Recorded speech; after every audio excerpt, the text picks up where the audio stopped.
বিএনপির সিনিয়র যুগ্ম মহাসচিব রুহুল কবির রিজভী বলেছেন, বেগম খালেদা জিয়াকে তিলে তিলে হত্যার চেষ্টা করেছিল শেখ হাসিনা, কিন্তু তার নিজেরই শেষ রক্ষা হলো না। তিনি আজ রাজধানীর নয়াপল্টনে বিএনপির কেন্দ্রীয় কার্যালয়ে জাতীয়তাবাদী রিকশা ভ্যান ও অটো চালক দল আয়োজিত সাবেক প্রধানমন্ত্রী ও বিএনপি চেয়ারপারসন বেগম খালেদা জিয়ার রোগ মুক্তি কামনায় বিলাদ ও দোয়া মাহফিলে একথা বলেন।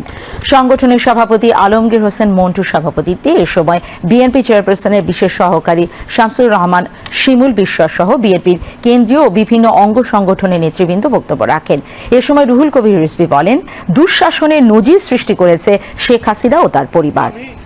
শেখ হাসিনাকেও বলবো এবং শেখ হাসিনার প্রভু যারা রয়েছে তাদেরকেও বলবো যে আপনারা বাংলাদেশকে মনে করেছেন যে বোধহয় ফু দিলে পরেই তারা চলে যাবে, যে এদের যে দেশপ্রেম কত তীব্র কত গভীর এইটা দিল্লির সাউথ ব্লক এটা বিবেচনা করেনি, তারা চিন্তায় আনেনি। শেখ হাসিনার শুধুমাত্র সুবিধা দেওয়ার কারণে আমাদের সার্বভৌমত্বকে দুর্বল করে আন্তর্জাতিক যে নিয়ম বিধিবিধান এবং দুই দেশের মধ্যে সময়ে সময়ে যে চুক্তি হয়েছে, আলাপ আলোচনা হয়েছে, সেটাও মানছে না যে শূন্য রেখা থেকে 150 গজ দূরের মধ্যে কোনো উন্নয়ন পরিকল্পনা হবে না, হতে গেলেও দুই দেশের মধ্যে আলাপ আলোচনা করতে হবে।